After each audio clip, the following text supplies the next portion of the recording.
Sheikh Abdullah national conference के president रहे हैं, जम्मू कश्मीर के मुख्यमंत्री रहे हैं और जम्मू कश्मीर की सियासत में एक बड़ा योगदान भी है। 1905 में जन्म हुआ 5 दिसंबर को और 1982 को 8 सितंबर को उनका निधन हुआ। मगर शेख अब्दुल्ला के जाने के बाद शेख अब्दुल्ला की जो बर्थ एनिवर्सरी की छुट्टी थी वो एक तरह से जम्मू कश्मीर के लिए एक बड़ा पर्व हुआ करता था। नेशनल कॉन्फ्रेंस की सरकार इसे बढ़ चढ़कर मनाया भी करती थी। 2020 में 5 दिसंबर की छुट्टी को जम्मू कश्मीर के ऑफिशियल कैलेंडर से हटा दिया गया। जम्मू कश्मीर यूटी बन चुका था और यहां पर लेफ्टिनेंट गवर्नर की सरकार थी। जम्मू कश्मीर में 2024 से दोबारा से पॉपुलर गवर्नमेंट आई है, 10 साल बाद चुनाव हुए हैं और इस बार नेशनल कॉन्फ्रेंस की मेजॉरिटी गवर्नमेंट है और नेशनल कॉन्फ्रेंस एक बार दोबारा से शेख अब्दुल्ला की बर्थ एनिवर्सरी की छुट्टी की बात कर रही है। पहली बार पिछले 5 सालों में बड़ा कार्यक्रम जम्मू के शेरे कश्मीर भवन में हुआ, जो नेशनल कॉन्फ्रेंस का हेडक्वार्टर भी है जम्मू का, और वहां पर deputy chief minister Surendra Kumar Chaudhary ने कहा कि क्यों छुट्टी नहीं होनी चाहिए, छुट्टी तो होनी चाहिए, एक छुट्टी देने से आखिर क्या फर्क पड़ता है। आप उनका ये बयान सुनिए पहले। और ये छुट्टी होगी, आप थोड़ी देर सब्र रखिए। ये छुट्टी कोई ऐसे नहीं है, शेर कश्मीर के नाम है, जिस शेर कश्मीर ने ये जम्मू कश्मीर हमें दिया है। ये शेर कश्मीर ने जो जम्मू कश्मीर को बनाया और तामीर तरक्की की है, ये शेर कश्मीर के नाम पे छुट्टी क्यों नहीं होनी चाहिए? अगर छुट्टी अगर आप मुझे बताएं छुट्टी से कौन सा फाइनेंशियल बर्डन आप पे पड़ने वाला है, तो इसलिए ये छुट्टी होगी, इसमें कोई शक नहीं है, लेकिन वक्त आने में सब कुछ ठीक होगा। बयान सुनकर तो आपको समझ आ गया होगा कि नेशनल कॉन्फ्रेंस सरकार किस ओर चल रही है, यानी कि वापस वही बात कि जम्मू कश्मीर में शेख अब्दुल्ला की छुट्टी हो और जो चीजें पहले सेट की गई थी उनके ऊपर वापसी हो। ऐसे में अभी भी लेफ्टिनेंट गवर्नर के पास ज्यादा पावर्स हैं और केंद्र का ही जम्मू कश्मीर में शासन है क्योंकि यूटी है। तो ऐसे में क्या स्टेटहुड वापस लाने की चीजों में भी दिक्कत आ सकती है, या फिर नेशनल कॉन्फ्रेंस जिस और चल पड़ी है उससे केंद्र के साथ रिश्तों में भी खटास आ सकती है।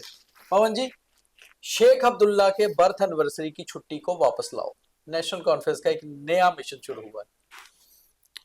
इंतजार कर रहे थे काफी समय से, कब सत्ता में आए जी, कब सत्ता में आएंगे, कब जाकर इस मुद्दे को लाएंगे, क्योंकि जब ये छुट्टी खत्म की गई थी उसके बाद बहुत बवाल हुआ था जी। नेशनल कॉन्फ्रेंस के तमाम लीडर जो थे उन्होंने हो हल्ला किया था और ये कहा था कि जब हम सत्ता में आएंगे तो हम ये छुट्टी वापस लाएंगे। तो अब वो सत्ता में आ चुके हैं। मैं छुट्टी को लेकर सत्ता में आने के बाद छुट्टी होगी नहीं होगी, जहाँ उसके कटने से जहाँ नहीं कटने से क्या फर्क पड़ता है, मैं उन तमाम मुद्दों को एक साइड पे छोड़ता हूँ।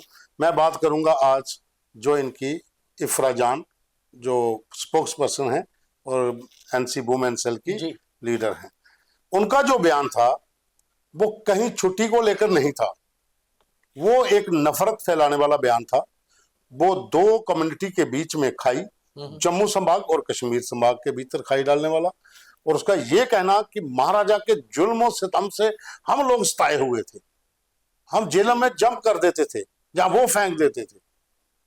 ऐसा तो मुझे लगता है पवन जी कुछ नहीं था, क्योंकि जब महाराजा का रूल था जम्मू कश्मीर में, महाराजा हरि सिंह जितने जम्मू में पसंद किए जाते थे उतने ही वो कश्मीर में भी पसंद किए जाते थे। और महाराजा हरि सिंह का वैसे भी एक बहुत क्लियर उनका स्टेटमेंट था कि जस्टिस फॉर ऑल, वो सबके लिए बराबर का इंसाफ करने वाले राजा थे।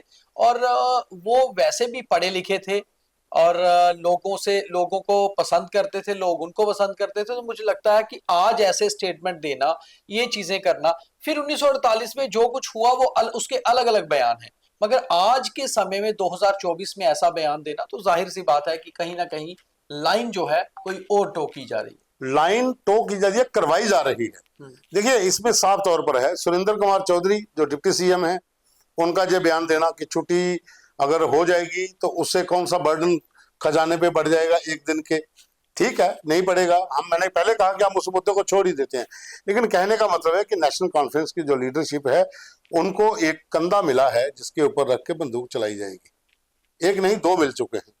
नहीं ऐसा नहीं है, मुझे लगता है कि नेशनल कॉन्फ्रेंस को फिलहाल स्टेटहुड वापस लाना जो उनका वादा था, बिजली मुफ्त करवाना जो उनका मैनिफेस्टो में था, रिक्रूटमेंट देना, उन पर सोचना चाहिए।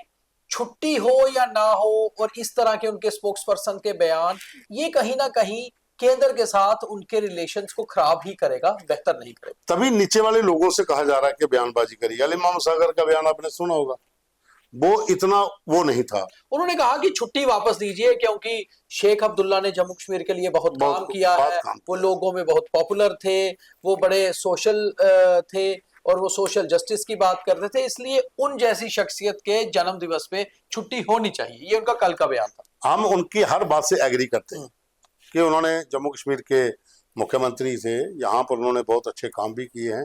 डेवलपमेंट हर सरकार करती है, उन्होंने भी की है, उसमें कहीं भी कोई संदेह नहीं है जी। हम ये नहीं कह रहे कि अली मोहम्मद सागर का बयान गलत है, लेकिन बड़े लीडरों के बयान और उनका जो कैडर है, जो स्पोक्स पर्सन है, उनके जो बयान है वो कहीं ना कहीं खाई डालेंगे दोनों के बीच में। और आप देखिए इफ्रा का जो बयान है, इसके ऊपर अब प्रतिक्रिया आना शुरू हो जाएंगी। भारतीय जनता पार्टी हो या दूसरे लोग वो आएंगी, लेकिन कांग्रेस की चुप्पी रहेगी। कांग्रेस सरकार में है, साइलेंट मोड पे है, कोमा में है, वो जो उनका वेंटिलेटर चल रहा है, लेकिन वो नहीं बोलेंगे। मगर पवन जी, बड़ी बात यह है, जहां से हमने शुरू किया है, कि नेशनल कॉन्फ्रेंस क्या फिर वहीं वापस जाना चाहती है जिस तरह से पहले नेशनल कॉन्फ्रेंस ने सरकार चलाई है, अटॉनमी की बात करके, ग्रेटर अटॉनमी की बात करके, प्री 53 पोजीशन की बात करके। अब तो जम्मू कश्मीर में वो वाला है ही नहीं। अब तो जम्मू कश्मीर में ना 370 है ना 35 है, और बड़ी बात है जम्मू कश्मीर स्टेट नहीं बल्कि यूटी है। तो आज आपकी पहली कोशिश होनी चाहिए स्टेट वापस मिले, और अब आप वो पुरानी बातें करेंगे तो मुझे लगता नहीं है कि केंद्र के साथ रिश्ते बेटर होंगे। तो ये नेशनल कॉन्फ्रेंस किस विचारधारा के साथ वापसी करना चाह रही है? देखिए, छुट्टी का जो मुद्दा है, ठीक है, वो पार्टी सत्ता में आई है, वो डिमांड कर सकती है कि छुट्टी को वापस दीजिए, लेकिन आपका जो जब उपराज्यपाल ने छुट्टी कैंसिल की थी कैलेंडर से 2020 में जब हटा दी थी, उसके बाद भी बहुत शोर हुआ था। अब छुट्टी आ भी जाएगी, उससे क्या फर्क पड़ेगा, एक साइड से अगर हम बात करें। लेकिन डिपेंड ये करता है कि जब एक चीज को खत्म कर दिया गया है, आप उसके ऊपर आपका जो कैडर है वो अगर इस तरह की बयानबाजी करता है, तो सेंटर के साथ आपके रिश्ते ठीक नहीं रहेंगे। जब सेंटर के साथ आपके रिश्ते ठीक नहीं रहेंगे तो यहाँ पर सरकार चलाना मुश्किल हो जाएगा, और जब यहाँ पर सरकार चलाना मुश्किल हो जाएगा, आपका जो मैनिफेस्टो में मुद्दे हैं वो कहाँ जाएंगे। और आप एक यूटी की गवर्नमेंट चला रहे हैं, आपके पास पावर्स नहीं है, आपको पावर अभी मिलनी है, तो आप पावर मिलने से पहले ऐसी चीज करो। तो मुझे लगता है कि नेशनल कॉन्फ्रेंस का ये मूव जो है, इस मूव से नेशनल कॉन्फ्रेंस को बेनिफिट नहीं होगा, चाहे वो कश्मीर कॉन्स्टिट्यूंसी में अपने लोगों में ये बता पाए कुछ कर रहे हैं, मगर इससे उन्हें कुल मिलाकर ओवरऑल नुकसान होगा। और उनके नेताओं को भी सोचना चाहिए कि अगर कोई फैसला लिया गया था उस समय, तो बड़ा सोच समझ कर एलजी सरकार ने फैसला लिया था। अगर आप कहते हो कि छुट्टी, उसका एक प्रोसेस हो सकता है, आप एक थ्रू प्रॉपर चैनल बात कर सकते हैं, उसके बहुत से सिस्टम हैं बात करने के लिए। आप अलग अलग जरियों से बात कर सकते हैं, आप केंद्र से बात कर सकते हैं कि आपके जो यहाँ पर रहनुमा थे, जो उनके पिता हैं, उनके अगर डॉक्टर फारूक अब्दुल्ला बात करते हैं या उमर अब्दुल्ला बात करते हैं कि उनके नाम पे छुट्टी जो काटी गई थी उसको। और पवन जी, वैसे बड़ी बात यह है कि केवल एक छुट्टी नहीं काटी गई थी, बहुत सी और छुट्टियां भी हटाई गई। और दूसरा, एक खास तौर पर जब जम्मू कश्मीर यूटी बना तो लेफ्टिनेंट गवर्नर ने एक और खास बात कही थी कि बहुत सारे फेस्टिवल ऐसे होते हैं जो जम्मू में मनाए जाते हैं, बहुत सारे जो कश्मीर में मनाए जाते हैं, उनकी छुट्टियों को भी स्टेट की ना करते हुए प्रोविंशियल किया जाए। बहुत सी छुट्टियों को डिस्ट्रिक्ट तक किया गया था, तो ये छुट्टियां उस तरह से काटी गई थी जो जरूरी नहीं है। तो मुझे लगता है कि छुट्टी को लेकर वापस वो मुहिम शुरू करना, जिससे कि दो रीजन्स में दिक्कत आए, दो रिलीजन में दिक्कत आए, तो नेशनल कॉन्फ्रेंस को इन चीजों पर ध्यान देना होगा। देखिए, बात यहाँ छुट्टी की है। अगर छुट्टी की बात है तो आप, मैंने जैसे पहले कहा कि उसके चैनल्स हैं, अलग चैनल से आप बात कर सकते हो। आपकी जो बयानबाजी है आपके लीडर्स की, वो खाई डालेगी। और बयानबाजी भी इतनी कट्टर है कि जिस तरह से वो लैंग्वेज इस्तेमाल की गई है, जिस तरीके से उन्होंने कहा है कि हमें पकड़ कर जेलों में डाल देते थे, जेलों में फेंक देते थे, और वहां पर जो हम दिन मनाते थे वो बड़ा दिन भी बंद करवा दिया, हमारे शहीद हुए थे। तो ये जो चीजें हैं, ये कहीं ना कहीं इम्पैक्ट डालती है। मोहन जी, मुझे एक चीज नहीं समझ आ रही है, आपने बिल्कुल सही कहा कि ऐसे बयान खाई पैदा करते हैं और ऐसे बयान नफरत फैलाते हैं, मगर बात यह है कि आप शेख अब्दुल्ला की बर्थ एनिवर्सरी पर वो वाले जिक्र करने का, महाराजा का जिक्र क्यों कर रहे हो? उनका तो जिक्र बनता ही नहीं है, आप तो मना रहे हो बर्थ एनिवर्सरी शेख अब्दुल्ला। मैं वही कह रहा हूँ कि वो इसलिए जिक्र करना है ताकि हम अगर ये बात करेंगे तो जम्मू संभाग के भीतर लोग जो है उग्र होंगे। और देखिए, एक्स के ऊपर उन्होंने बयान जो डाला था, उसका उनके ऊपर रिप्लाई मिलना उनको शुरू हो गया। तमाम लोग उनको क्रिटिसाइज करें, जहां तक कि कश्मीरी भी, कश्मीरी भी उनको क्रिटिसाइज कर रहे हैं कि इट इज नॉट ए वे, कि आप इस तरह की हाँ, ये लैंग्वेज आप तरीका इस्तेमाल, नहीं है। तरीका नहीं है। उनका विरोध वहां भी हो रहा है, लेकिन अब यहां पर विरोध होगा। तो बेसिकली कहानी ये है कि आपकी सरकार जुम्मा जुम्मा अभी थोड़े दिन हुए बने हुए, आप सेंटर पर निर्भर हैं, पावर्स आपके पास नहीं है। तो आपको ये उमर साहब को सोचना चाहिए कि आपको सोच समझ कर चलना है, और आपने अपने कैडर को बताना है कि आप क्या बोलेंगे, कितना बोलेंगे, और आपके मंत्रियों को भी बताना पड़ेगा कि जो आपकी कैबिनेट में मंत्री हैं वो भी कितना बोलेंगे, कहाँ बोलेंगे, कैसे बोलेंगे, ये सीएम को सब पता होना और बड़ी बात यह है पवन जी, मुझे लगता है कि इन सारी चीजों से नेशनल कॉन्फ्रेंस का कुल मिलाकर फायदा होगा या नुकसान, ये भी सोचना बहुत अहम है पार्टी के लिए। बिल्कुल, ये इसमें आप ये कह सकते हो कि बहाना छुट्टी का है, बयानबाजी जो है वो कट्टर है, उसके ऊपर विरोध जब होगा तो नुकसान ही होगा।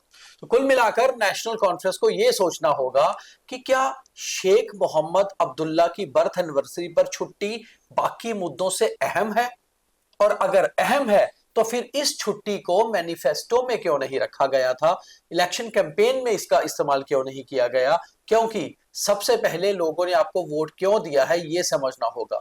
लोगों ने वोट दिया है स्टेटहुड वापस लाने के लिए, लोगों ने वोट दिया है आपको रिक्रूटमेंट के लिए, एम्प्लॉयमेंट के लिए, लोगों ने आपको वोट दिया है बिजली मुफ्त देने के लिए, जिन बातों को आपने मैनिफेस्टो में रखा था। और अगर आप मैनिफेस्टो को लेकर चले तो शायद पार्टी भी लंबी चले और सरकार भी, मगर जिस तरह से बयानबाजियां हो रही हैं और जिस तरह अलग अलग मुद्दों पर पार्टी आ रही है, तो क्या जो ऑटोनॉमी की बात नेशनल कॉन्फ्रेंस किया करती थी उस समय जम्मू कश्मीर स्टेट हुआ करती थी और धारा 370 के तहत असेंबली भी पावरफुल थी और सरकार भी।